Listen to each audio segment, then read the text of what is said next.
যে রাখি সাওয়ান্ত মুসলমান হওয়ার জন্য নিজেকে গর্বিত মনে করেছিল এবং একজন সাচ্চা মুসলমানের হিসাবে সে মক্কা মদিনা সব ঘুরে এসছে, কাবা শরীফ ছুঁয়ে, এবং তাকে বলেছে যে আমার সমস্ত পাপ মূল সব নষ্ট করে দাও যাতে আমি একজন ভালো মুসলমান হতে পারি। কিন্তু আজকে সেই রাখি সাওয়ান্ত কি বলছে, একবার তার ভিডিওটি দেখার পর আপনারা হয়তো হাসি পেতে পারে।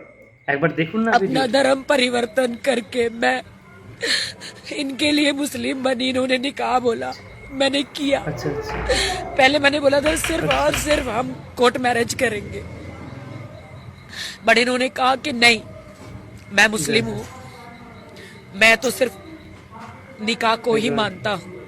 तो मैंने कहा जैसा आप बोले। অবস্থা। नहीं, तुम तो निकाह करने के बाद नमाज नहीं पढ़ती हो। একবার मैं नहीं मानता तुम्हें, हम लोग, मेरे घर वाले तुम्हें बीवी नहीं मानेंगे। मैं नमाज पढ़ती हूँ। एक बीवी बनने के लिए जो कर सकी मैंने किया। ভাবুন তো একবার। इतना बड़ा धोखा आज।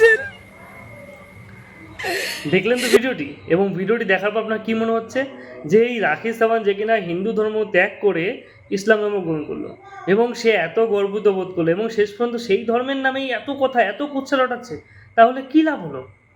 তাহলে সব লাভ মিটিয়ে সেই ছেলে পালিয়ে চলে গেল এবং সেই ছেলে রাখি সাওয়ান্তকে ভালোবাসলো না, তাহলে এটা কী ধরনের হলো?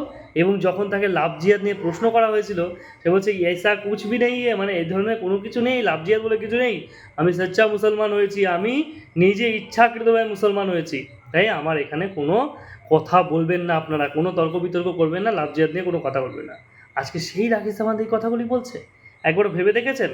তাহলে আমাদের সমাজে যে কথাটি প্রচলিত আছে যে লাভ জিহাদ, সেটা তাহলে সত্যিই প্রমাণিত হলো।